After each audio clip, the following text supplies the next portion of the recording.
Hey, what's going on, chess lover? This is Maurice Bishop, and today I want to share with y'all a game between Stefan Levitsky versus Frank James Marshall. This was a very classic and romantic chess game ever. Well, maybe not romantic, but it's probably one of the greatest sacrifice in history.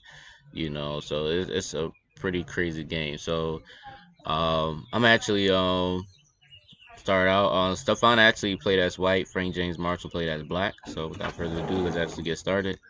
So D4, E6 is played, then E4 is played, and then D5. As y'all can see, this is like the French defense, the normal variation. And Knight C3 is played, and then C5. Now notice that black is actually trying to get in the center, break the center with C5. So that's pretty much the whole point of it. Knight F3 is played, protecting this pawn on D4.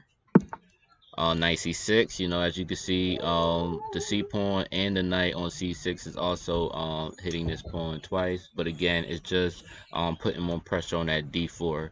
And then of course you still got this E4 that's still the E4 pawn that's still there. So yeah, I think of something. So which is why Stefan actually took on E captures on D5. E captures D5, then Bishop E2, which is just developing your piece.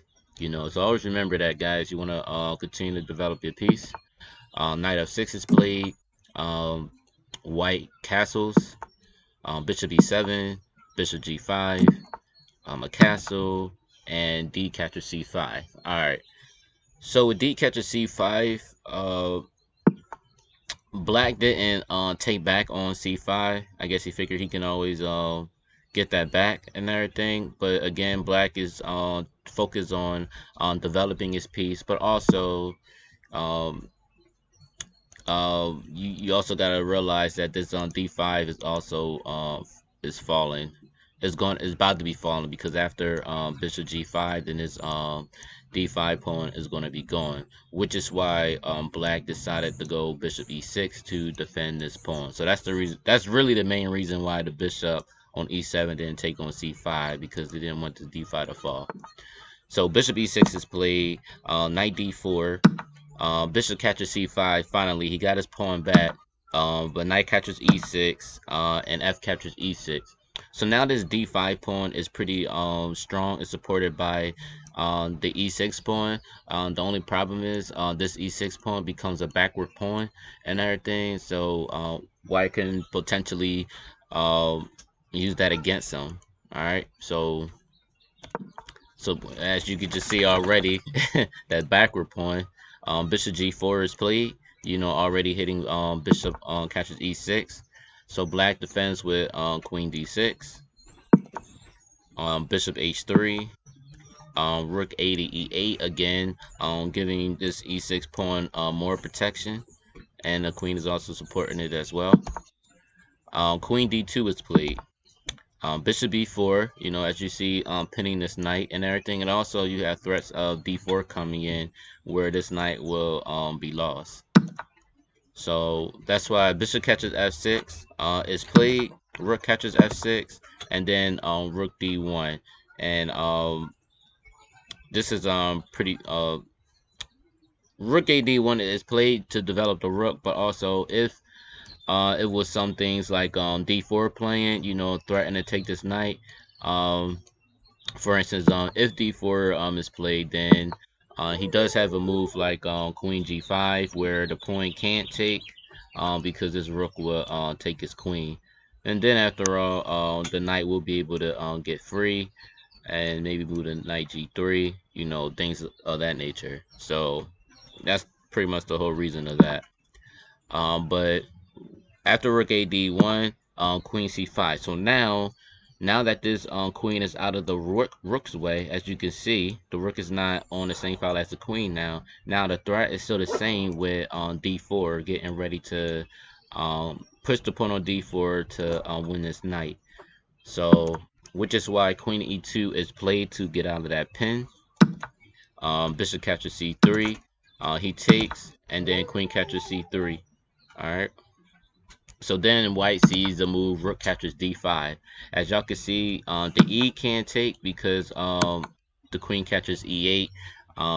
White will win this game. So that's one of the reasons. All right, so rook catches d5 is played. And then a beautiful move, knight d4. I really like this move, knight d4. Queen h5 is played, and then rook e to f8. As you can see, doubling this rook on the f file. This becomes very strong, y'all.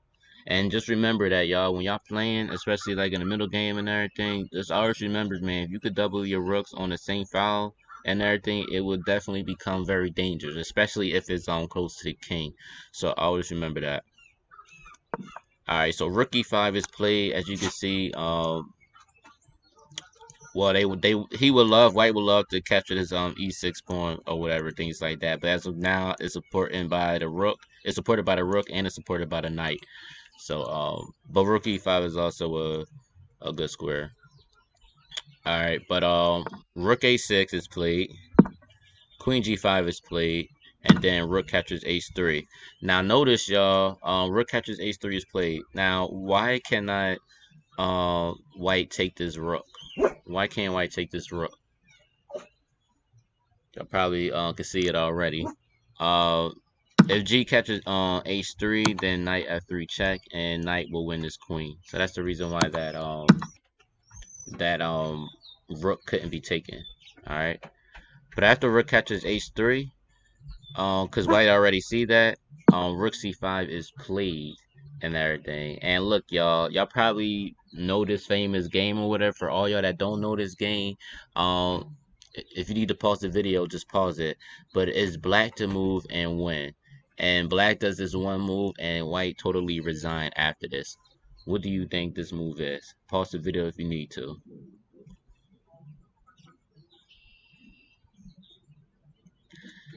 Alright, y'all. So if y'all found this move, Queen G3. Queen G3 is the winning move. Why is Queen G3 the winning move? Queen G3 is the winning move because after I don't know, let's say I'm trying to see the but let's say H catcher G3 is played, then Knight E2 is on checkmate. You know, or if it was the other way around, let's say F catchers on G3, then Knight E2 check. If King H1, then Rook catches F1 is checkmate. Or if it was I don't know, let's say this one, let's say Queen catches G3. Queen catches G3 is then Knight catches E2 with a check, and then if King H1, then Knight catches G3 with a check. Obviously, the pawn can't take because the Rook is pinning this H2 pawn. So the only thing that he can do is really go the King G1. But after Knight E2, he comes here.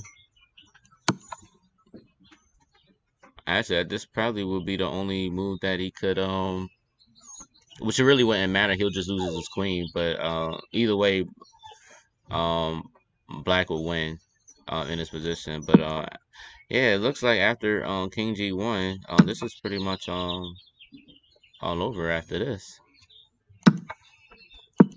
I think all this is all over after this one. So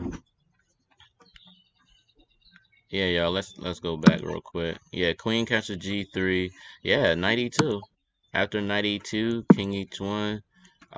Yeah, knight catches G3 check, and then it's King G1. Then he still takes the rook. So no, regardless of whether he takes it or not, black will win.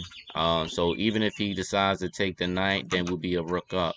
Or if he decides to take the rook, then we'll still be a knight up and everything. And either way, black is gonna win this. Is gonna win. Simple as that. So I hope y'all actually enjoyed this game. I really hope y'all enjoyed this game. If you like this video, please like, please share, please comment. Definitely let me know what y'all think of this game and everything. And if y'all found any new analysis on with this game, let me know. Comment below. And also, y'all, don't forget to subscribe. Don't forget to subscribe. All right, y'all. Peace.